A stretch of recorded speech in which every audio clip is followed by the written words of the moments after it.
गुरुदेव को नमन। जय श्री मधुसूदन। हम लोग प्रहलाद का नाम अच्छे से जानते हैं और हमको ये पता है कि प्रहलाद के पिता जो थे हिरण्यकश्यप जो थे, उनको विष्णु भगवान ने नरसिम्हा अवतार लेकर उनका वध किया था। और इसके साथ ही हमारा जो एक त्यौहार है होली का जो पर्व है, इसी कहानी पर ही बेस्ड हमारा ये पर्व भी है। मगर इसके साथ एक कहानी और बड़ी इंटरेस्टिंग जुड़ी हुई है, वो हिरण्यकश्यप के बारे में है। तो आज के एपिसोड में मैं आपको वो सुनाने वाली हूँ। हिरण्यकश्यप कश्यप जी और दिति के पुत्र थे।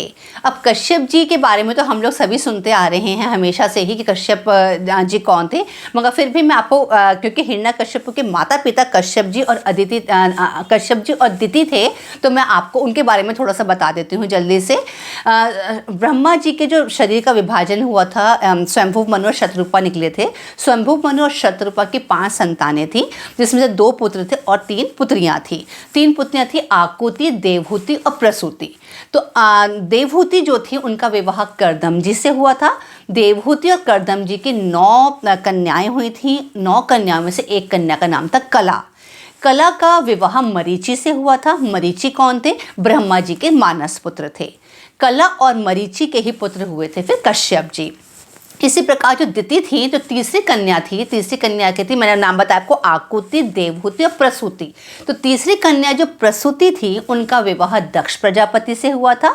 प्रसूति और दक्ष प्रजापति की जो और कन्याएं तो हुई थी, उनके वंश अलग था, मगर उनकी एक कन्या जो थी उनका नाम था दिति। तो इस प्रकार से जो दिति और कश्यप जी मैंने आपको बता दिया। तो दिति और कश्यप जी के पुत्र हुए थे हिरण्यकश्यप। एक बार कश्यप जी ध्यानमग्न बैठे थे, उनके पास दिति आती हैं और उनसे पुत्र प्राप्ति की इच्छा अपनी व्यक्त करती हैं। तो वो उस समय कश्यप जी कहते हैं कि ये संध्या का समय है और संध्या के समय भगवान शंकर अपने भूत गणों के साथ नंदी बैल पर बैठकर विचरण करा करते हैं और तीनों नेत्र थे वो सबको देखा करते हैं। तो ये समय सही नहीं है विहार करने के लिए। तो कश्यप जी ये सब समझाते हैं दिति को, मगर दिति उस समय बहुत ज़्यादा उनसे ज़िद करती हैं। उसके बाद फिर कश्यप जी और दिति आपस में विहार करते हैं। उसके बाद दिति जो है उनको कुछ देर के बाद बहुत पछतावा होता है अपने किए हुए पर, और दिति कहती हैं कि मतलब मैंने बहुत बड़ी गलती करी है। तो उस समय फिर कश्यप जी उनसे कहते हैं कि तुमने बहुत बड़ा अपराध करा है, और इसी वजह से कश्यप जी उनसे कहते हैं कि तुम्हारा अब जो पुत्र उत्पन्न होंगे, तुम्हें 2 पुत्र उत्पन्न होंगे, और दोनों पुत्र जो हैं उनमें से एक पुत्र, क्योंकि तुमने गलती तो करी मगर गलती को तुमने बहुत जल्दी स्वीकारा भी है, इसी वजह से जो पुत्र जो होंगे वो तो तुम्हारे असुर प्रवृत्ति के होंगे, मगर क्योंकि तुमने गलती को सुधार लेना चाहा है, इसी वजह से एक पुत्र का जो पुत्र होगा वो भगवान का भक्त होगा। तो दिति उस समय बहुत यही सोचकर प्रसन्न हो जाती है, कम से कम मेरे पुत्र का जो पुत्र होगा वो भगवान का भक्त होगा।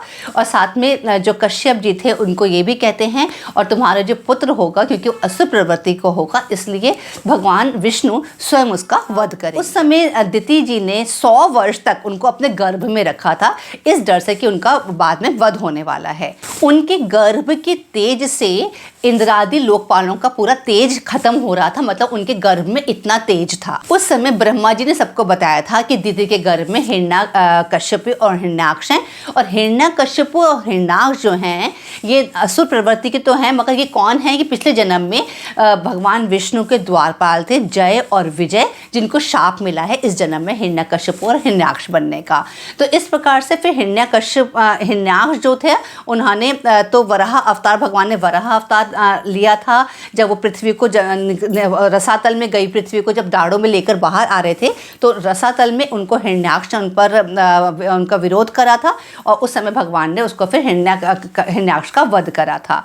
और हिरण्यकश्यप का तो हम जानते ही हैं क्योंकि वो प्रहलाद के पिता थे, और हिरण्यकश्यप का 4 संतान हुई थी। जो 4 संतान थी उनके नाम थे सहराद, अनुहाद, ह्लाद और प्रहलाद, ये 4 उनके पुत्र हुए थे, जिसमें से प्रहलाद जो थे वो भगवान विष्णु के जो थे उपासक थे।